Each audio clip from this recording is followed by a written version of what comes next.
அனைவருக்கும் வணக்கம். சிம்ம ராசிக்காரர்களுக்கு அடுத்த 7 நாட்கள் சுப மற்றும் சுப கிரகங்களின் சேர்க்கையால் நல்லதே நினையுங்கள், நல்லதே நடக்கும், ரெட்டிப்பு யோகம் நிறைந்த ஒரு நேரமாக அமைவதற்கான சூழல் புதன் மற்றும் சுக்கிரனின் சேர்க்கையால் புத சுக்கிர யோகம் நிறைந்து கிடைக்கக்கூடிய ஒரு தருணமாக பார்க்கப்படுகிறது. எனவேதான் பல்வேறு வகையான தடைகள் தகர்த்தெறியப்பட்டு மிக சிறப்பான முன்னேற்றமும் ரெட்டிப்பு யோகமும் நிறைந்து கிடைக்கக்கூடிய வாய்ப்பு நிச்சயம் சிம்ம ராசிக்காரர்களுக்கு உண்டு.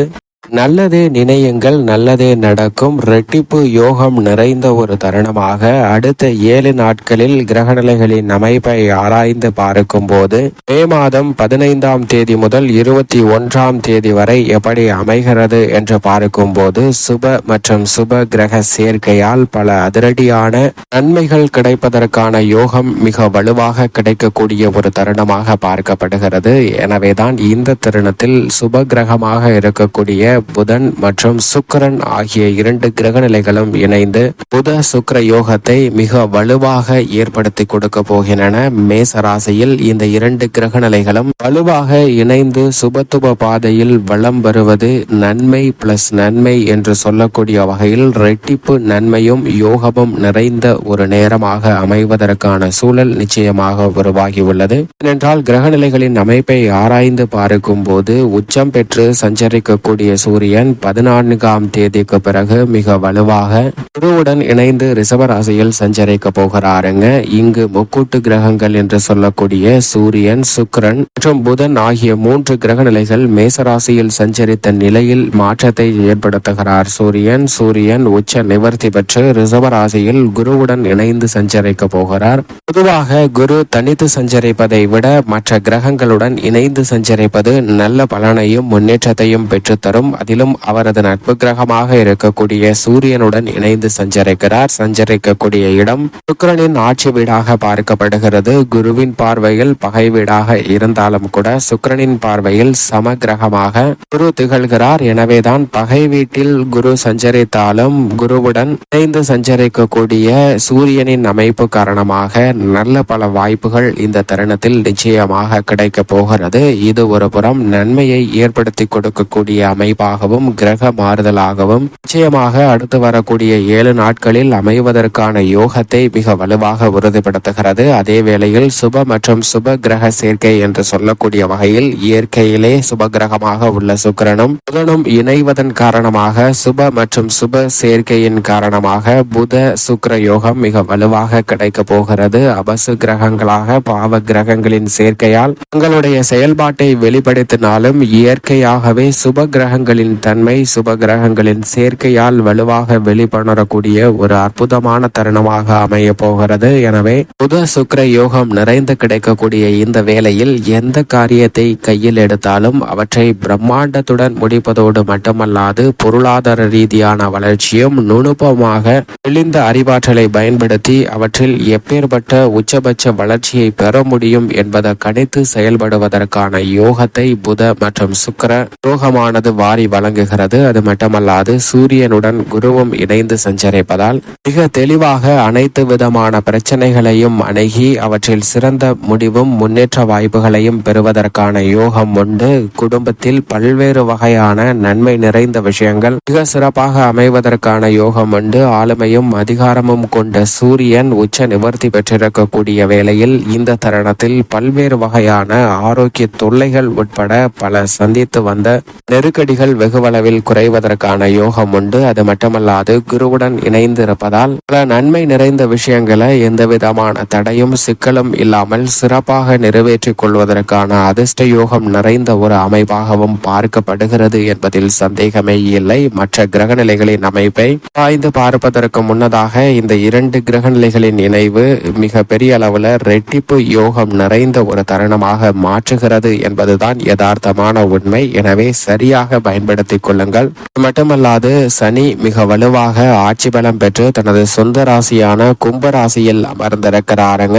குடமாய் நன்மைகளை கொடுக்கக்கூடிய அமைப்பில் சனி ஆட்சி பலம் பெற்று சஞ்சரிப்பது தொழில், வியாபாரம், உத்தியோகம் என பலவற்றில் ஏற்படக்கூடிய நெருக்கடிகளை விளக்குவதற்கான சூழல் உண்டு. சனி திருக்கணிதத்தின்படி தனது சஞ்சார தூரத்தில் பாதிக்கு மேல் கடந்து விட்டார். எனவே அவரால் இனி வரக்கூடிய தருணங்கள்ல மிக பெரிய அளவுல நன்மை நிறைந்து கிடைப்பதற்கான யோகம் மிக வலுவாக கிடைக்கிறது. சனி ஆட்சி பலம் பெற்று சஞ்சரிப்பது பல உங்களுடைய எதிர்பார்ப்புகளை பூர்த்தி செய்யக்கூடிய யோகத்தை நிச்சயமாக உருவாக்கி கொடுக்கிறது என்பதில் சந்தேகமே இல்லை என்பதை திட்டவட்டமாகவும் தெளிவாகவும் துல்லியமாகவும் உறுதிப்படுத்துகிறார். நிழல் கிரகமாக இருக்கக்கூடிய ராகு செவ்வாயுடன் இணைந்து மீன ராசியில் குருவின் ஆட்சி வீடான மீன ராசியில் வலுவாக சஞ்சரிக்கிறாருங்க.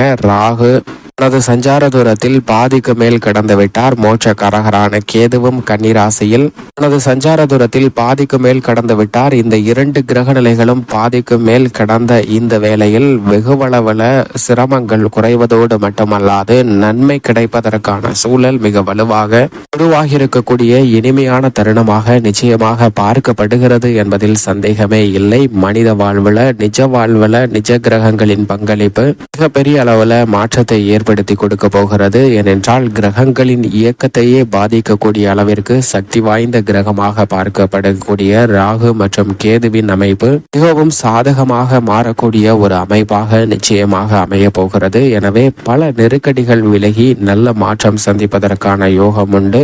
பூமிக்காரகன் மங்களக்காரகன் என்று சொல்லக்கூடிய செவ்வாயும் மிக விரைவில் ஆட்சி பலம் பெற்று தனது சொந்த ராசியான மேசராசியில் அமரப்போகிறாருங்க. அதற்கு முன்னதாக குருவின் ஆட்சி வீட்டில் தனது சஞ்சார தூரத்தில் பாதிக்கு மேல் கடந்துவிட்ட இந்த தருணத்தில் பல்வேறு வகையான சுப நிகழ்வுகளில் ஏற்பட்ட தடைகளை தகர்த்தருகிறார்.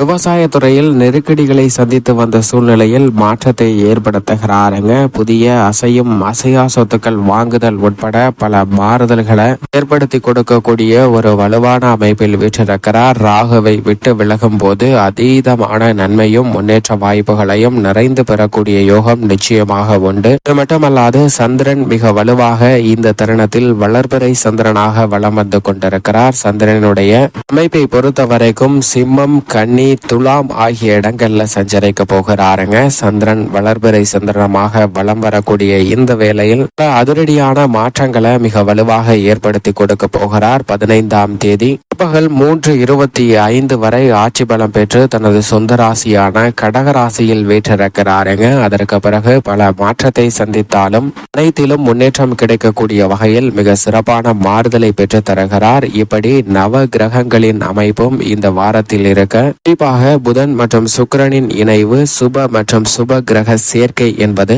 குருவுடன் சூரியன் இணைந்தது என்பது இரட்டிப்பு யோகத்தை கொடுக்கக்கூடிய ஒரு அற்புதமான நேரமாக அமைகிறது. எனவே இந்த சந்தர்ப்பத்தை சரியாக பயன்படுத்திக் கொள்ளுங்கள். மேலும் பல விஷயங்கள் எப்படி அமைகிறது என்று பார்க்கும் போது சிம்ம ராசிக்காரர்களுக்கு ராசியின் அதிபதியாக இருக்கக்கூடிய குரு பகவான் இணைந்து சூரியன் சஞ்சரிக்கிறார். ராசியின் அதிபதியான சூரியன் குருவுடன் இணைந்து சஞ்சரிக்கக்கூடிய இந்த வேலை கர்மஸ்தானமாக பார்க்கப்படுகிறது. எனவே தொழில் ஸ்தானம் வலுவுள்ளதாக அமைவதற்கான யோகம் உண்டு. தொழில் உத்தியோக ரீதியாக திட்டமிடக்கூடிய காரியம் எதுவாக இருந்தாலும் ரெட்டிப்பு நன்மை உண்டு. சுப நிகழ்வுகளை மிகவும் வலுவாக 9ஆம் இடத்தில் சஞ்சரிக்கக்கூடிய புதன் மற்றும் சுக்கிரன் வலுவாக மாற்றி தரப்போகின்றனர். ஒரு சுப நிகழ்வை திட்டமிட்டால் அதன் தொடர்ச்சியாக மற்றொரு சுப நிகழ்வு தானாகவே அமைவதற்கான யோகம் உண்டு. அதே போன்றுதான் தங்களுடைய சிறு முயற்சி கூட உத்தியோகம் தொழில் ரீதியாக எதிர்பார்த்து காத்து கொண்டிருக்கக்கூடிய பல நன்மைகளை மிக வலுவாகவும் நன்மை நிறைந்தவையாகவும் மாற்றிக்கொள்ளக்கூடிய யோகத்தை அற்புதமாக உருவாக்கி கொடுக்க போகின்றன. எனவே நீங்கள் நினைத்ததை விட நல்ல மாறுதலும் முன்னேற்றமும் இந்த தருணத்தில் வலுவாக கிடைப்பதற்கான சாத்தியக்கூறுகள் உண்டு. கடன் சார்ந்த தொல்லைகள் வெகுவளவில் குறையும். இந்த தருணத்தில் மிக வலுவாக பாக்கியஸ்தானத்தில் சுப மற்றும் சுப கிரகத்தின் சேர்க்கை அமைந்துள்ளதால் சிம்மராசிக்காரர்களுக்கு ஏற்படக்கூடிய மோசமான சூழ்நிலை நெருக்கடிகள் கூட விலகி மிக முக்கியமான நல்ல வளர்ச்சியை முன்னேற்றத்தையும் ஏற்படுத்தி கொடுக்கக்கூடிய ஒரு அமைப்பாக மாறுவதற்கான சூழல் நிச்சயமாக கிடைக்க போகிறது. பணவரவு அதிகரிக்கும். சுப காரியங்கள் நடைபெறும். அதன் தொடர்ச்சியாக பல நன்மையும் மகிழ்ச்சியும் நிச்சயமாக கிடைக்கும். ராசிக்கு அதிநட்பு கிரகமாக இருக்கக்கூடிய புதன் பாக்கியஸ்தானத்தில் சுக்கிரனுடன் இணைந்து சஞ்சரிக்கக்கூடிய இந்த வேளையில் உங்களுடைய உறவுகள் பலப்படும். கணவன் மனைவிக்கிடையே அன்பு அதிகரிக்கும். தொழில் வியாபார ரீதியாக உயர் அதிகாரிகளின் பாராட்டு உங்களுக்கு கிடைக்கும். மிக சிக்கலான வேலைகளை கூட சுலபமாக செய்து முடித்து அதன் பலனை பெறுவதற்கான யோகம் இந்த தருணத்தில் மிகவும் வலுவாக கிடைக்க போகிறது சிம்மராசிக்காரர்களுக்கு. எனவே இவற்றை சரியாக பயன்படுத்திக் கொள்ளுங்கள். அது மட்டுமல்லாது இந்த தருணத்தில் கூடுதல் கவனத்துடன் இருக்க வேண்டிய ஒரு அமைப்பாக பார்க்கப்படுவது நிச்சயமாக அஷ்டம ராகு மற்றும் 2ஆம் இட கேது. ஏனென்றால் அஷ்டம ராகு ராகுவுடன் இணைந்து செவ்வாயும் பொதுவாக அஷ்டமஸ்தானத்தில் வீற்றிருக்கிறார். மங்களகாரகன் பூமிக்காரகன் என்று சொல்லக்கூடிய செவ்வாய் ராசியின் அதிபதியான சூரியனுக்கு நட்பு கிரகமாக பார்க்கப்படுகிறார். எனவே அவர் அஷ்டமத்தில் சஞ்சரிப்பதால் தேவையில்லாத அலைச்சல் அதிகரிக்கலாம். மேலும் குடும்பத்தில் சில மன வருத்தத்தை சந்திப்பதற்கான சூழல் உண்டு என்பதை தெளிவாக உறுதிப்படுத்துகிறார். எனவே இதுபோன்ற விஷயங்களில் கூடுதல் கவனமும் விழிப்புணர்வும் நிச்சயமாக தேவை. இந்த பிரச்சனைகளை தவிர்த்து நன்மை பெற வேண்டும் என்றால் நல்லதே நினையுங்கள், நல்லதே நடக்கும். அது மட்டுமல்லாது வாரத்தில் செவ்வாய்க்கிழமை விரதமிருந்து அருகாமையில் உள்ள முருகப்பெருமாள் ஆலயம் சென்று தீபமேற்றி வழிபாடு செய்யுங்கள். தடைகள் விலகி நன்மையும் சுபிட்சமும் நிச்சயமாக கிடைக்கும் தங்கள் வாழ்வில்.